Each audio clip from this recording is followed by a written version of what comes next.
Ayan, gumagamit po ako niya ng VIY Line Sunshade. Ang ganda niya sa face. Kahit hindi ako lumalabas, gumagamit ako lagi.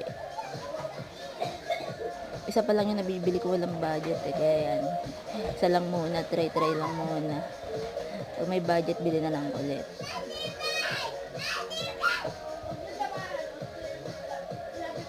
Padaling gamitin yan.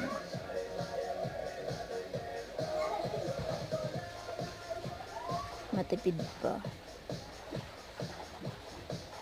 Pagsagaan nyo na yung video ko, first time